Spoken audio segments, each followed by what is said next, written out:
su hijo se suicidó cuando tenía solo 10 años. Idoia, gracias por atendernos y contarnos tu testimonio, que es durísimo.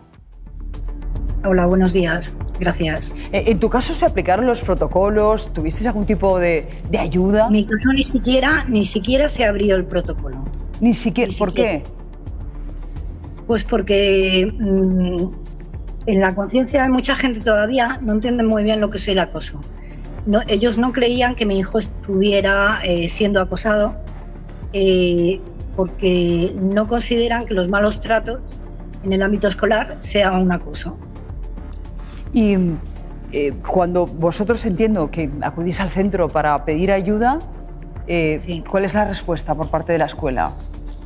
Bueno, en un principio la respuesta fue muy amable. Desde la dirección me dijeron que se tomarían medidas, porque además no era solo contra mi hijo, había varios niños en la clase que sufrían acoso y también maltrato por parte de la profesora. Y bueno, todo fueron buenas palabras, pero no se hizo nada.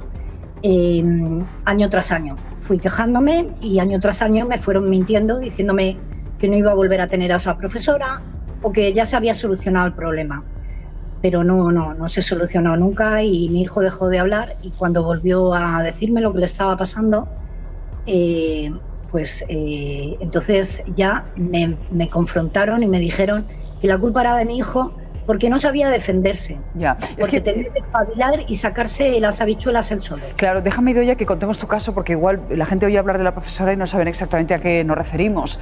Tu hijo era de altas capacidades y era un niño que, bueno, pues funcionaba muy bien en todas las clases, tenía unas notas altísimas, y en esa clase concreta con una profesora que, bueno, pues se sentía, no sé si cuestionada o molesta porque tu hijo, de alguna manera iba por delante del resto.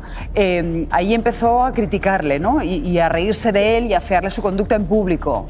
Y eso con 7 años, y era su tutora, por lo tanto le daba clase en todas las asignaturas, incluso las de inglés. Con lo cual... Y esto fue durante 2 años. Luego yo estuve presentando quejas, iba constantemente a dirección, hablaba con la coordinadora, que es psicóloga, y en un principio, ya digo, todo buenas palabras, que ella iba a cambiar, que no me preocupara, que lo dejara todo en sus manos.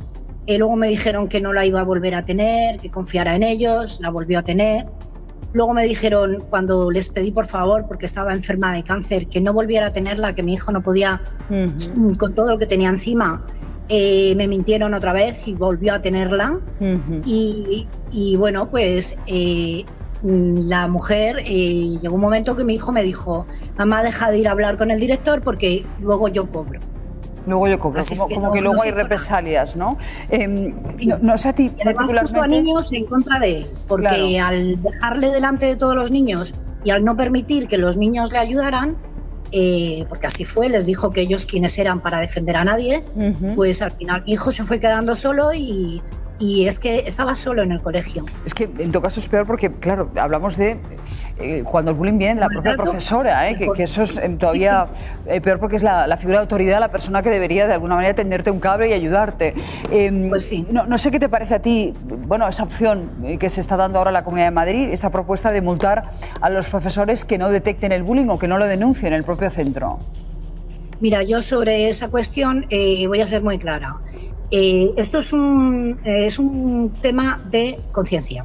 Lo primero que hay que hacer es formar a los profesores, porque muchos ven el acoso y no son conscientes de ello. Ya. Por ejemplo, que una psicóloga de un colegio me diga a mí que mi hijo tiene que aprender a sacarse las castañas él solo con 8 años, no es normal. Y esto les parece normal a los profesores. Por ejemplo, que mi hijo llegara de los primeros, se pusiera en la fila y acabara el último, día tras día, tras día, tras día, y que los profesores no lo vieran, que no le creyeran cuando él decía que le estaban pegando, que le empujaban, que le molestaban en clase y los profesores no hacían nada. O sea, primero hace falta conciencia por parte del profesorado y hacer una labor de autoevaluación de lo que están haciendo. Después habría que haber formación. Yo como maestra, que he sido maestra y he ejercido como maestra, tanto en infantil como en primaria, creo que debería de formarse en las facultades porque no, o sea, es que los profesores ni siquiera identifican el acoso. Solo identifican cuando dos chicos se pegan a puñetazos. Lo demás no lo consideran acoso. Cuando es más sutil no lo ven, ¿no? Llamarle llorica, chivato, nenaza, dejarle de lado, eso no lo veían.